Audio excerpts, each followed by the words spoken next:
ગુજરાત વિધાનસભા ચૂંટણી માટે કોંગ્રેસે તૈયારી હાથ ધરી છે। દિલ્હીમાં કોંગ્રેસના નેતાઓની મહત્વની બેઠક મળી હતી। મલ્લિકાર્જુન ખડગેના નિવાસસ્થાને આ બેઠક મળી હતી। રાહુલ ગાંધી અને ખડગેની અધ્યક્ષતામાં બેઠક યોજાઈ। અમિત ચાવડા, શક્તિસિંહ ગોહિલ બેઠકમાં હાજર રહ્યા। પ્રભારી મુકુલ વાસનિક પણ બેઠકમાં હાજર રહ્યા। આગામી વિધાનસભા ચૂંટણી માટે રણનીતિ ઘડવામાં આવી હતી। प्रदेश कांग्रेस के अध्यक्ष अमित भाई चावड़ा जी हैं। आज बैठक बुलाई गई थी, बैठक में क्या कुछ रणनीति बनाई गई? આજે ગુજરાત કોંગ્રેસના વરિષ્ઠ નેતાઓ સાથે રાહુલજી ખડગે સાહેબ, કેસી વેણુગોપાલજીએ વિસ્તૃત ચર્ચા કરી છે, સંગઠનની સમીક્ષા કરી છે। સાથે સાથે આવનારા સમયના જે પક્ષના કાર્યક્રમો છે, પ્રજાલક્ષી મુદ્દાઓ છે, જન આક્રોશ યાત્રામાં જે મુદ્દાઓ ઉભરીને આવ્યા છે, જે ખેડૂતોના ઋણ માફીની વાત હોય, યુવાનોના રોજગારની વાત હોય, જે મહિલાઓ મોંઘવારીથી પરેશાન છે, કરપ્શન રાજ ચાલે છે, આ ચારે તરફ કમિશનની સરકાર ચાલે છે, આદિવાસી વિસ્તારના મુદ્દા છે, અને બધા જ વર્ગ વિસ્તારના મુદ્દાઓ જે જનાક્રોશ યાત્રા દરમિયાન અને લોકો દ્વારા ઉપસ્થિત કરવામાં આવ્યા છે, એવા મુદ્દાઓના લડાઈ માટેની તૈયારીઓ કોંગ્રેસ પાર્ટીએ કાર્યક્રમો નક્કી કર્યા છે। એના માટે પણ માર્ગદર્શન લીધું છે, અને અમે રાહુલજીને આમંત્રણ આપ્યું છે કે આવનારા દિવસોમાં ખેડૂતોના મુદ્દાઓને વધારે તાકાત આપવા માટે, ગુજરાતના લોકોના પ્રશ્નોને બુલંદ અવાજે રજૂ કરવા માટે તમારું નેતૃત્વ, તમારું માર્ગદર્શન મળે અને ગુજરાતના લોકોને તાકાત મળે માટે ગુજરાત આવવાનું અમે આમંત્રણ પણ આપ્યું છે। लोकल बॉडी, विधानसभा चुनाव सबकी रणनीति बनाई गई है। આવનારા સમયના જે પક્ષના કાર્યક્રમો છે, ચૂંટણીલક્ષી તૈયારીઓ છે, લોકલ બોડીઝ ઇલેક્શન માટેના કાર્યક્રમો છે, બધા જ પર વિસ્તૃત ચર્ચા થઈ છે ને એમનું માર્ગદર્શન લીધું। राहुल जी कब जा रहे हैं गुजरात?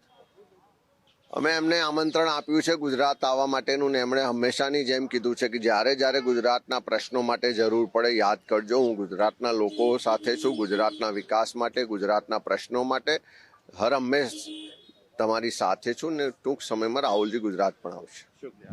तो बिल्कुल गुजरात प्रदेश कांग्रेस कमेटी के अध्यक्ष अमित चावड़ा जो अभी मल्लिकार्जुन खड़गे के आवास से बिल्कुल बाहर निकले हैं और बैठक चल रही थी। गुजरात में जिस तरह से लोकल बॉडी इलेक्शन होने वाले हैं, अगले साल विधानसभा चुनाव होने वाले हैं और फिर इन्हीं सब मुद्दों को लेकर रणनीति बनाई गई है और बहुत जल्दी इसको लेकर राहुल गांधी और मल्लिकार्जुन खड़गे गुजरात जाएंगे और वहां पर जिस तरह से किसानों की दशा वहां पर बदहाल देखने को मिल रही है, उन सब चीजों को लेकर रणनीति बनाएंगे और आने वाले इलेक्शन में कांग्रेस पार्टी की पूरी कोशिश है कि गुजरात में इस बार वो जीत दर्ज करे। कैमरामैन गौरव सक्सेना के साथ देवनाथ पांडे, गुजरात फर्स्ट।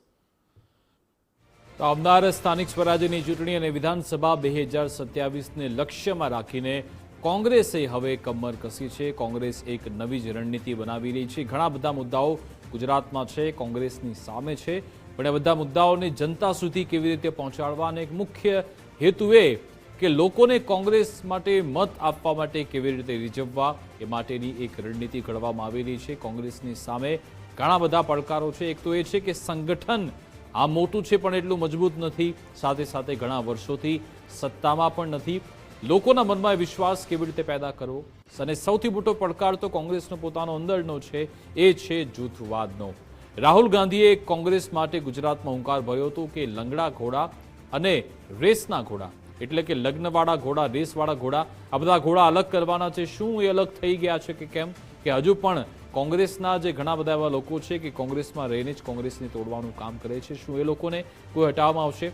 સાથે સાથે આમ આદમી પાર્ટી એ પણ એક મહત્વનું ફેક્ટર સાબિત થઈ રહી છે ગુજરાતની રાજનીતિમાં। એને કેવી રીતે કાઉન્ટર કરવું, કારણ કે રાહુલ ગાંધી અને કોંગ્રેસના લોકો કહેતા આવ્યા છે કે એ તો ભાજપની બી ટીમ છે, પણ ભલે બી ટીમ જે હોય પણ એમના મત તો કપાતા હોય છે।